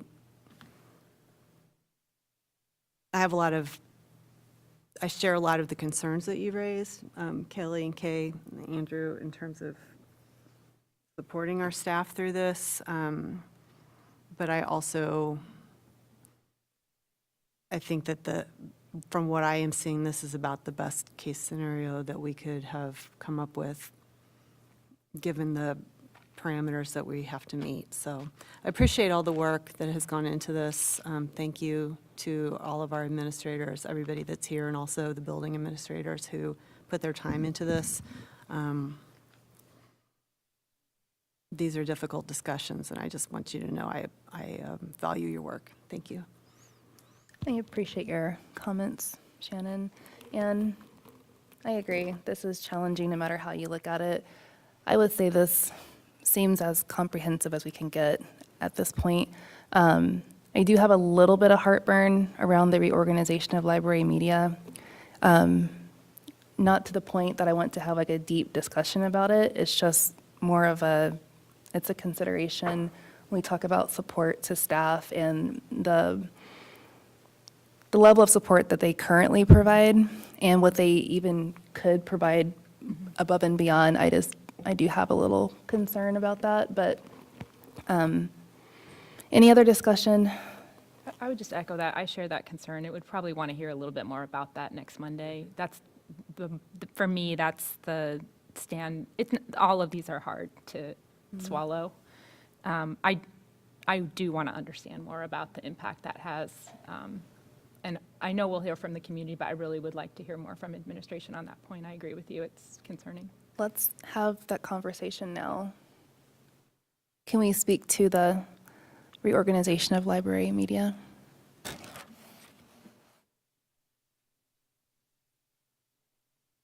So what I think we'd like to do is you've asked for some more concrete examples around library media. What we'd like to do is sit down and come up with what that looks like and send that to you in your Friday update. And we may give you one or two options. We may give you a couple of different options there. We want to make sure that we're including resources in that. That was one of the part of the restructurings that we didn't talk about earlier, is like how much money we spend on materials that go in the library. Let's think about those things as well. So with a little bit of time, we can probably get you, that clearly seems to be something that you're looking for a little more information on, and we'd be happy to provide that for you. Is it possible to get a bit of feedback from the library media specialist as well in that process? We'll do our best, yes. It's a short time frame, but we'll do our best to do that. I appreciate it. Yeah. And then I kind of go back to 23, and Shannon, I definitely appreciate your comments. Yeah, because we all know how we got here today. So, but I go back to what Kelly was talking about is being able, maybe in that Friday update, to see, how, if we were going to add something to it when it comes to that instructional support in the classroom, how much that would be, or just some sort of ideal of that. So that would be really helpful, because I would agree that line 14 and line 23 for me are kind of where I'm at on needing additional information at this point. Okay, thank you. You have comments, or you want to? I guess I just wanted to clarify, the way that I'm reading this list is 23 is 23, not because it's like the last thing on the list you think we should do, but it's the last thing on the list because it has the biggest impact on students of the 23 things on the list.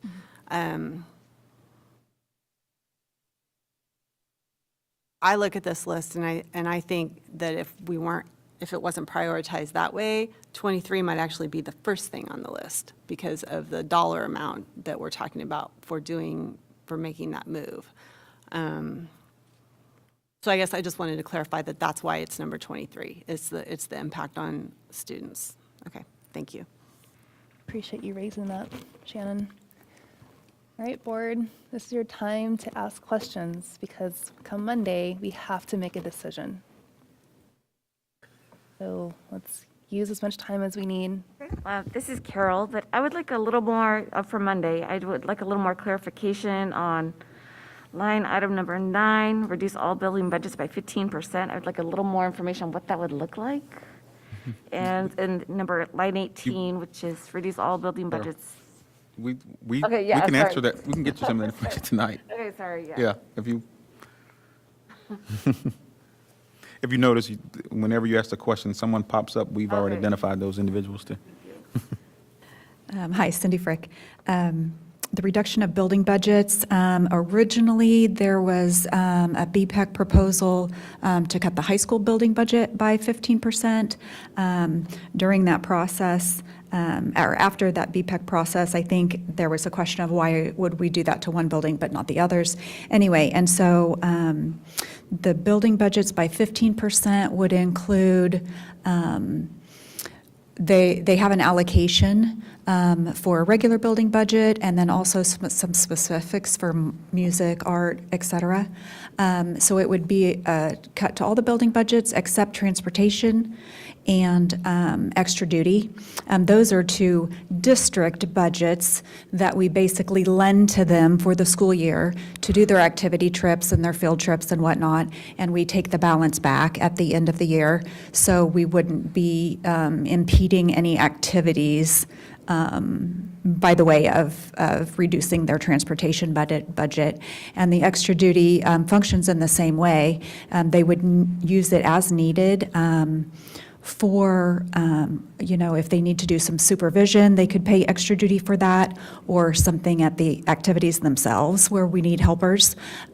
So we wouldn't be impeding those normal processes and things that they do, and we'd take the remaining money back at the end of the year. Thank you. And so on this spreadsheet, do we have reduce all budgets by 15% as line item number 9, and then 18, an additional 10? Is that because BPEC had the recommendation of 15 and then we took a deeper dive? We did. That's Okay, exactly what that is. That's why they're separated? Okay. Would 9 and 18 have any impact on staffing, FTE, reduction of staffing or anything? No. Okay, and how is this decided? Is it going to be by building, or is it going to be like district and building in collaboration? How is that 15% of each building going to be decided? Oh, okay. And so it would be evenly across. The way it's calculated is, here's the allocations for 2 high schools, 4 middle schools, and all of the elementaries. And so the calculation is just based on 15% to the high school calculation, the middle school calculation, and the elementaries. So why it would not be, it would be strictly a percentage, if that makes sense. So the buildings that receive more money would have a deeper cut. and the elementaries don't receive near as much, and they would have a smaller cut, if that makes then- sense. So it'd be the 25% across the board, each building, but then it'd be at the building to figure out how to deal with what's left. Is that correct? Yes, Okay. yes.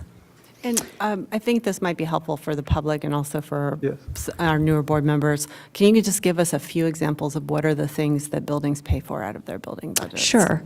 Hopefully, they're getting a lot of the curriculum and needed supplies through the district. But if it's kind of discretionary, now not to say that discretionary is not seen as needed things, but hopefully it's a little bit more that they can buy. Supplies for, art, for example. You can do, the more supplies you have, the more projects you can do. So it does restrict, it will be just a harder look at the money that they have available and how they prioritize that. So that will be up to each building to figure that out. That's not our call.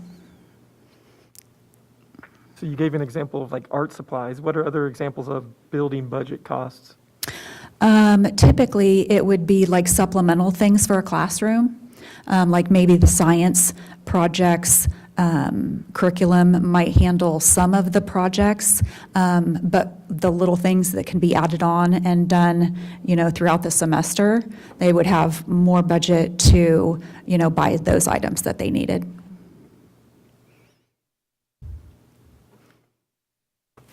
Oh, sorry. Someone else? No, go ahead. Oh, okay. I suppose when it comes to line item 17, are these existing positions or are these vacancies? Line number 16. Oh, 17, sorry. Oh, I'm sorry. Oh, okay, the high school, secretary at each high school. Yeah.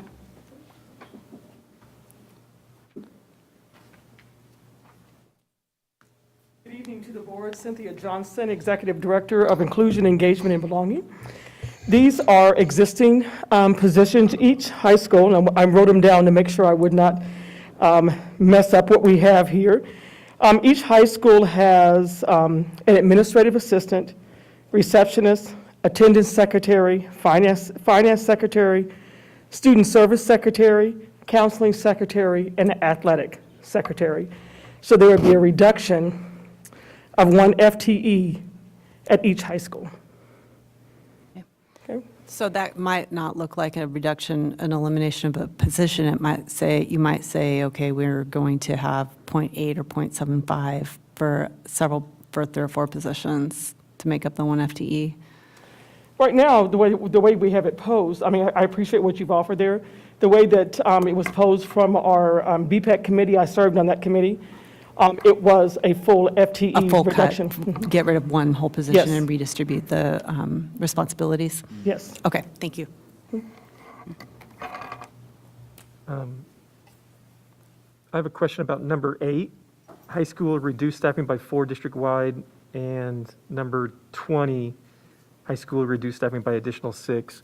Can you talk to us just a little bit more about how that would be determined? I know earlier we talked about low enrollment courses. Does it have to do with that or other areas? Yeah, exactly. You've led me into where I'm going to begin. We would begin looking at our low enrollment courses. Once again, that was a recommendation from the BPEC committee, from the high school. High school administrators were looking at courses such as French, some of the German courses, and looking at how we can reduce or combine those courses to be shared.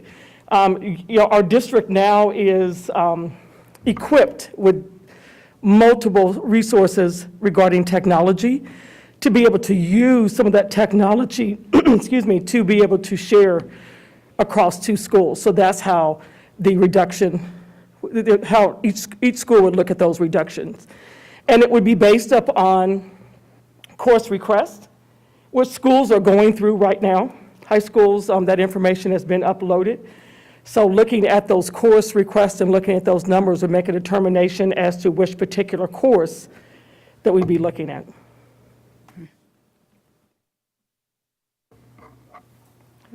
Thank you. I have, was looking at my notes, I have one question about professional development budget, so it's line 12. I might be misunderstanding this, but I understood that professional development budget included not just a particular workshop or initiative around professional development that we might be providing to the entire staff, but it also accounts for the substitutes that we would use for that development. So that the board understands, you mentioned that we might be doing some in-house professional development, but we still need substitutes. So how is that impacted with that $150,000? Yeah, that'll have a big impact on the amount of training that we can provide. It'll limit it by $150,000, and that includes subs, that includes pay for teachers outside the duty day, that would include summer work. We would do less. So so it would include summer work, all summer work, because we have some summer work to do this year. So can you talk about how you would envision getting done, like, for example, some of the initiatives that we need to see as related to improvements at the middle school level? Some of that would probably involve summer work, as an example.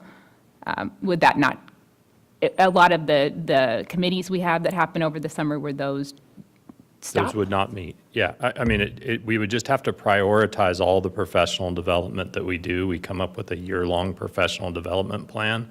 And one thing I want to make sure the board hears is we cannot replace every cut or every elimination with some creative solution, right? There are going to be things that we do not do. And so when we take a cut of $150,000 to professional development, there are things that we would have planned to do that we are not going to do. What are those things? Well, we got to prioritize that. We've got to look at what our list is. We've got to look at what buildings, as I mentioned earlier, we start with a zero-based budget. So it could be building leadership teams don't meet as often. It could be E-teams don't meet as often. It could be summer professional development for teachers, the work that they're doing to prepare for the school year. We may have less of that. So there's lots of different things that we do with professional development dollars. We would just have less of it to do all those things, and we'd have to make some choices. Okay, so I have a kind of a gentle follow-up question. So that's $150,000 that might impact a large number of teachers who would get instruction that would impact maybe a significant number of students in the district.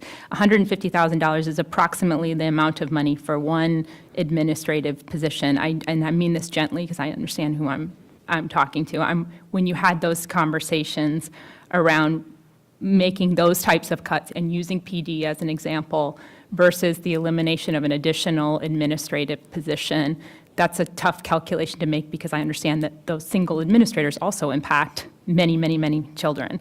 But can you talk about, like, I saw the recommendations that administration you're not making at the high school level for the vice principals. That makes sense to me. I don't even need additional explanation of that, but I could envision a couple of other positions. So what would a deeper cut look like at the administrative level to offset PD as an example?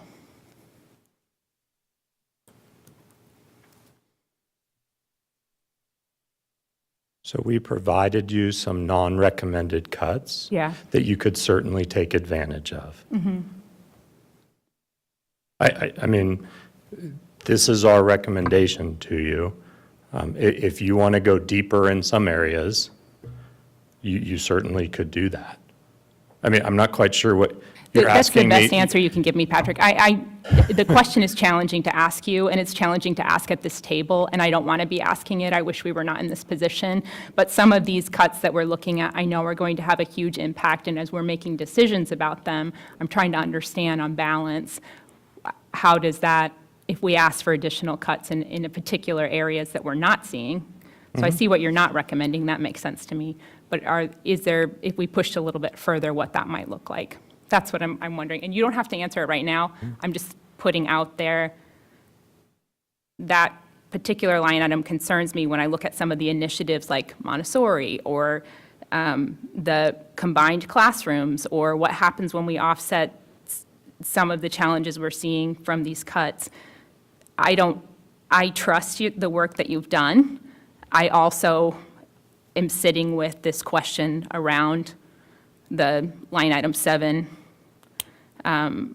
You know, and I really understand the hard work that you all do, but that I'm trying to just push a little bit to ask that question, which is uncomfortable in this room to ask, but certainly something that I would like people to think about or consider, and you likely have as part of your conversations. It's an observation I'm making, I feel responsible to make as a board member. And this kind of leans me in just to start talking about item number 7, just so we all have, I know I've heard a little bit more about what this means, so if anyone would like to provide us some details on what number 7 means and what it looks like for our district administration. Yeah, on number 7, you noticed district administration staff and restructuring. So we do have some resignations in our admin. And so what that would mean in terms of workload, we would have to divvy some of those responsibilities up. There may be some responsibilities on building principals that may, or depending on what it is, again, we would have to look at what would that position be, and then look at what additional responsibilities will be on building administrators, other district administrators, and how that may or may not impact students in the building. So would people be compensated for the additional duties they'll be responsible for? No, we didn't build that into the budget. This is probably then a question for you, Dr. Lewis. I'm looking at the not recommended. I'm aware I'm just one board member of 7. Looking at this list, especially on elementary schools, the impact on retention and recruitment, middle school and high school, classified staff and so on. Can you just explain to me a little bit more about the 5% reduction of administrative staff receiving over 100,000 or more? Most of the rationales were directly impact to students. That one was impact to retention and recruitment of high-quality administrators. Can you just walk us through that a little bit more? Yeah, that one, and we had some discussions, and when we engaged our administrators, and several concerns came up, particularly as relates to those individuals that may be close to retirement or at the retirement age, and how that will impact their retirement negatively. And also looking at recruiting and retaining administrators as well would be impacted negatively. And Dr. Lewis, can I just clarify as to that particular issue, that this is the line item that includes not just ESC administrative staff, but it also includes building principals, correct? Mm-hmm. So, and maybe this is a question for Cindy to remind me, when we were talking about this at BPEC, this came up, and the calculation had been done that if you removed all the building principals from that line item, the amount of savings that you would get from making that 5% cut was substantially smaller. Or maybe, Zach, I know you were leading the meeting that night. Do you remember the conversation that I'm talking about? Because I think this is an important point to clarify. That proposal, as it came out of BPEC, was included, we have some building principles that are in that group. And for me, I think that is, for me, the reason why it should not be on the list. So I just want to understand a little bit more, because I think when the public sees this, they think we're talking about all ESC staff, and we're not. This shouldn't be on the not recommended, or It shouldn't be on the recommended list. I think it's on the right list. Okay. But I just want to drill down a little bit deeper, because I understand where the question is coming from. So I want to make sure. Yeah, and I remember the conversation. It is less. We can go look at the notes and figure out what that dollar amount was. I might have notes on that, too. I'll look. Okay, thank you. Yep, appreciate it, Dr. Conrad. If you could, and then put that in the end of the week report or anything, that'd be helpful. Specific to central administration, 5% compared to administrative staff district-wide. Okay. Thank you.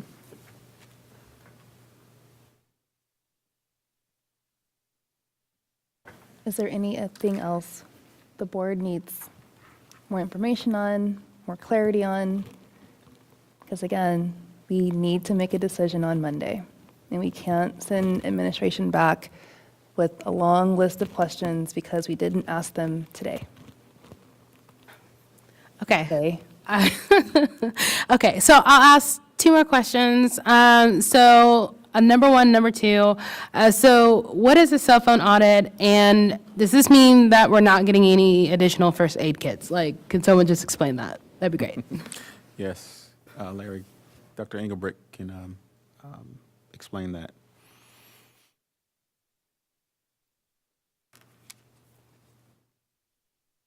Larry, excuse me, Larry Engelbrick. The cell phone audit is quite simple. We will go through all the district-assigned and purchased cell phones and determine which ones are used and which ones are not used. Those that are not in use will be turned off, and we'll quit paying the service fee on those units. We'll then look at all the units that are cell phone units and hotspots that are being used and determine what is the best carrier. I believe right now we're using 3 separate cell phone service providers. One of those has to be better than the other 2, and we need to move to where we're getting the best value for our dollars there. That makes sense. Yeah. First aid kits that we're talking about talk really in terms of 3 locations, here at ESC, at F&O, and at the pool at Lawrence High School. At the pool, the first aid kit is behind 2 locked doors. I checked 2 different first aid kits today, and we have as many as 15 different types of Band-Aids in those kits. One had 13, one had 15. Sizes, color, shapes. What we're really cutting here is a service. We will go to OSHA-provided, approved first aid kits. We will put them in, and we'll have our staff maintain the supply in those kits. Cutting the service, not the safety factor. Thank you. And so one of the things I'm just thinking is that as we move forward, these are just going to be natural things that we'll continue to do and try to see where those savings can be in operations. Is that correct? Yes, and what I believe we'll start to find happening is we'll bring more and more of these out as we flush through different systems. Had a discussion with F&O staff last week, and there was only one thing that came up, and that one of the staff members said, I really am bothered in the summer when I'm cutting grass and I get materials in my eyes. And I said, we'll buy you eye wash for that. That's not a problem. And he said, that's great. So we just need to look at the economy there. Don't pay for services that we can handle ourselves. I really appreciate that because I know that you guys do some really, just being on the facilities, really important work there. And knowing that this might just be the iceberg or tip of a long-term process for this department. So thank you. Thank you.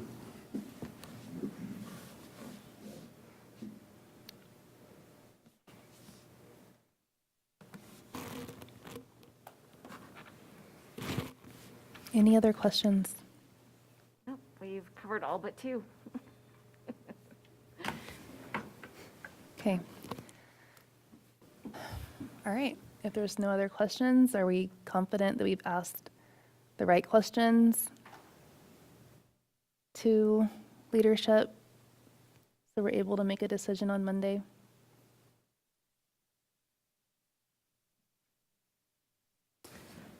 I'm ready to get that place personally, so. Okay. Yep. All right, hearing no additional comments, I will say that there's consensus that this package as presented with the gymnastics and clubs and then having a little bit more explanation on admin staffing, what that looks like, to Shannon's point, taking out building administrators on that not recommended list to get clarity on what that number will actually look like in the Friday update, I believe, what we talked about. So, And the library media. in library media, just having some more clarity on that. Thank you, Andrew. the additional amount for instructional support for the. Yeah. Yep. Okay. So with those, And I have to ask this question. And it looks like the district administrative staffing restructuring, I would like some additional clarification on whether or not, and this can be in a Friday update, there isn't a deeper cut that can happen there to offset some of these other changes.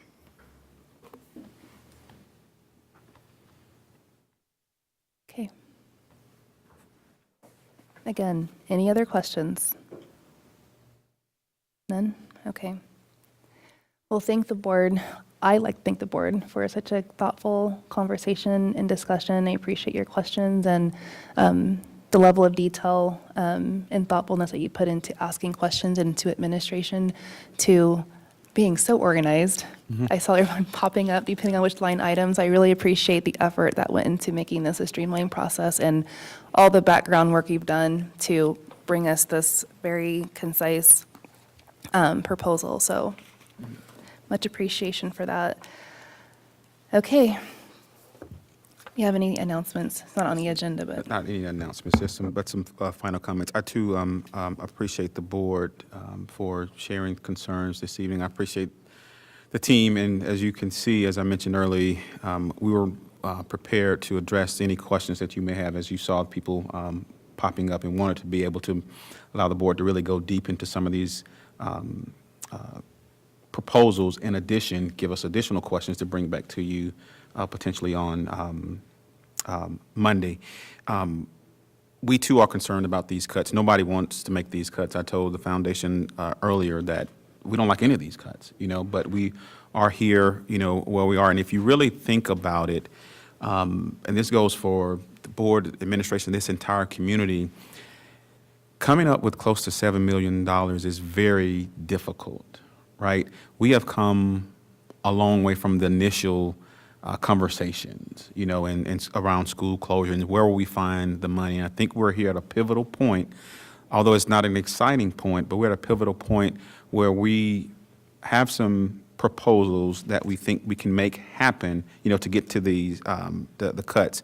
The fact of the matter is, as you know, more than 80% of our budget is in staffing, right? And the board obviously has to legally balance the budget. And again, these are tough decisions, but I do believe we have a plan to get to where we need it to go. And from the last meeting, the board asked we give everything on one sheet, and so that's what we tried to do here this evening as well. I do want to take a moment to thank all community members, district staff that has been emailing, phone calls, providing suggestions, ideas. I cannot thank our Budget and Program Evaluation Committee and our finance team enough for coming up with some of these suggestions, the subcommittees, all of our advisory committees that really came together, really looking at these from an equity standpoint, as well as our administrators that spent a tremendous amount of time a couple of weeks ago in this room looking at some of these cuts. And so we're here down to the final decision on Monday. And again, if there's any additional questions before Monday, we'll have some additional information to present on Monday as a follow-up to what was asked today. And just to be clear, we'll give additional details on the library line item, additional details on line item 23 as it relates to elementary, applying those ratios, admin restructuring, central office admin, the 5% there, and then what other additional potential costs would we have to incur to make this a reality. So yeah, I just want to thank the board for their engagement and the work around this. Appreciate your closing comments, Dr. Lewis. Do you have a motion to adjourn? Ms. Shannon, move to adjourn. You have a second? This is Chaos, second. All those in favor say aye. Aye. Those opposed say no. Motion carried. Thank you.